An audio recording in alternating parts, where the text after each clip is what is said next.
क्या होती है डिमांड कि संतान हो,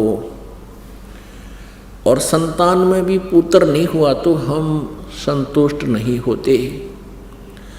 इस काल ने हमारे एक ऐसी प्रेरणा भर रखी है, जीव के बस की बात नहीं। परमात्मा कहते हैं यदि आपके संस्कार में कोई पुत्र है बहुत अच्छा, पुत्र नहीं है और पुत्री पुत्री है बहुत अच्छा, और ये दोनों ही नहीं, संतान ही नहीं है तो उससे भी अच्छा। अपने आत्मा यूं कहते आए हैं कि जगत और भगत का सदा ही विचारों का जो है आपस में डिफरेंस रहा है, और जिस कारण से उन दोनों के विचार कभी नहीं मिलते। दूसरे शब्दों में ये कहते हैं जगत और भगत का सदा ही बैर रहा है। इसका कारण क्या है? क्योंकि संत भक्त परमात्मा के उस विधान के अनुसार चलते हैं जिसका जगत को यानी जो साधक नहीं है उनको ज्ञान नहीं।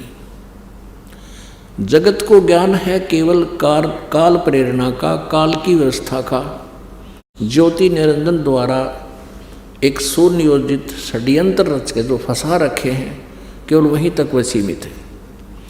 इसलिए ये शब्ददास ने कहा कि जिनके संतान नहीं है वो बहुत ही अच्छा,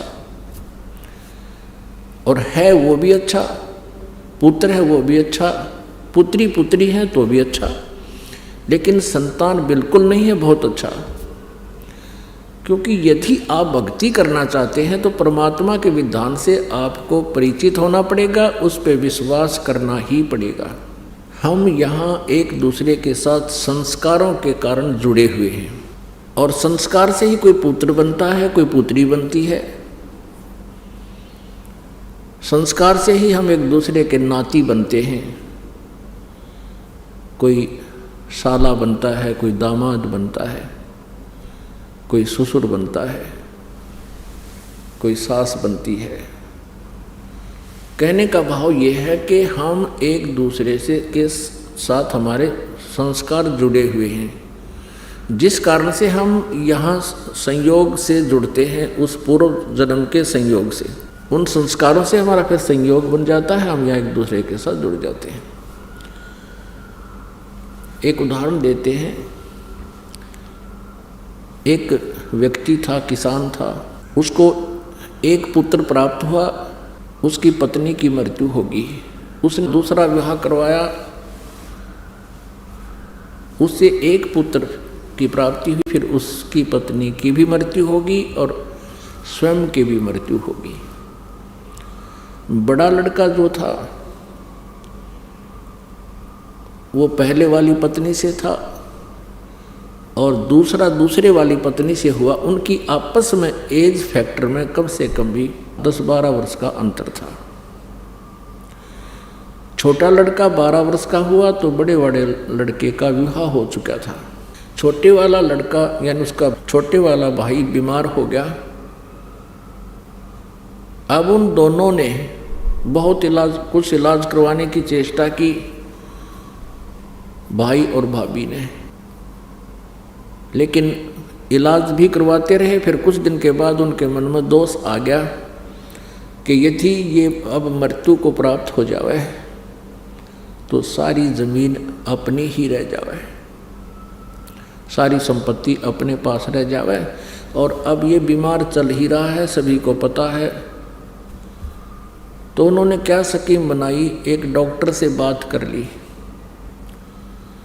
डॉक्टर ने 500 रुपये लिए और उसको विष दे दिया छोटे भाई को, उसकी मृत्यु होगी। बात रफा दफा हुई, सभी को पता था भाई बीमार चल रहे हैं, 1-2 महीने से वो बीमार थे, मृत्यु होगी, बात खत्म हुई। कुछ दिनों के उपरांत उस बड़े भाई को पुत्र प्राप्त हुआ और बहुत ही अच्छी तरह उसका लालन पालन किया, क्योंकि पूरी संपत्ति थी। अब वो लड़का विवाह के योग्य हो गया, उसका विवाह कर दिया। विवाह होने के उपरांत वो बीमार हो गया और इतना बीमार हो गया कि कम से कम उस पे कई लाख रुपए खर्च हो गए। अब बहुत चिंतित हुए। इकलौता पुत्र मृत्यु शैया पर, बहुत चिंतित। वो अपने बच्चे के पास बैठा हुआ है, वो व्यक्ति बहुत ही दुखी मन से वहाँ पर बैठा है। तब वो लड़का बोलता है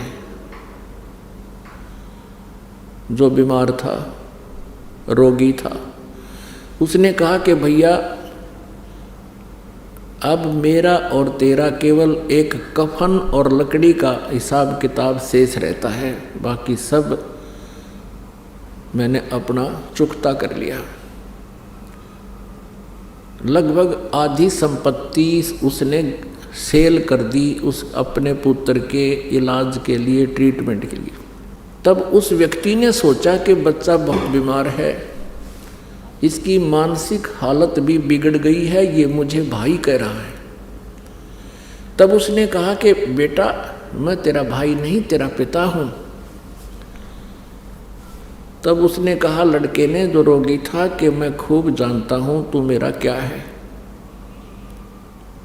मैं तेरा बेटा नहीं, मैं तेरा भाई हूँ और तू मेरा दुश्मन है। तूने मुझे ऐसे ऐसे मरवाया था डॉक्टर को पैसे देकर। तब वो जान गया, उसकी इससे बात पर वो समझ गया कहाँ बात तो यार नो बिगड़ी, ऐसे बिगड़ी है। तब उसने कहा कि भैया ठीक है, मैंने तेरे साथ बहुत जुल्म किया और जैसा मैंने किया आज मुझे मिल गया, क्योंकि मेरा वंश नष्ट होगा। इकलौता पुत्र मृत्यु को प्राप्त हो रहा है, अब मुझे कोई खेद नहीं। मैंने जैसा जुल्म किया था मुझे फल परमात्मा ने दे दिया। पर एक बात बता भाई, मैंने तो जैसा किया फल मिल गया, मेरा तो विनाश कुल नाश हो गया। लेकिन इस लड़की ने जो तेरे विवाह हुआ है इसका क्या दोष बेचारी का। अब ये सती होगी तेरे साथ।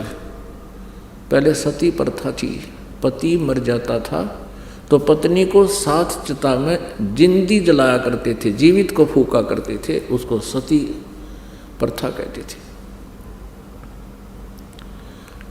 तो कहने लगा अब इस बेटी का क्या दोष है, ये जिंदा जलाएगी तेरे साथ। तो उसने बताया कि वो डॉक्टर कहाँ है। अब उसने बताया कि वो तेरी मृत्यु के 4 वर्ष बाद मृत्यु को प्राप्त हो गया था। तब उस लड़के ने कहा कि ये वही डॉक्टर है, आज मेरी पत्नी बनकर इसका जन्म है, अब ये जिंदा जलाई जाएगी। तो पुण्यात्माओं, यहाँ कबीर परमेश्वर जी कहते हैं, एक लेवा एक देवा दूतम और कोई किसी का पिता नहीं पूतम। ये ऋण संबंध एक लोन आपस में ले रखा है, ऋण संबंध जुड़ा एक ठाठा, अंत में सब 12 बाटा।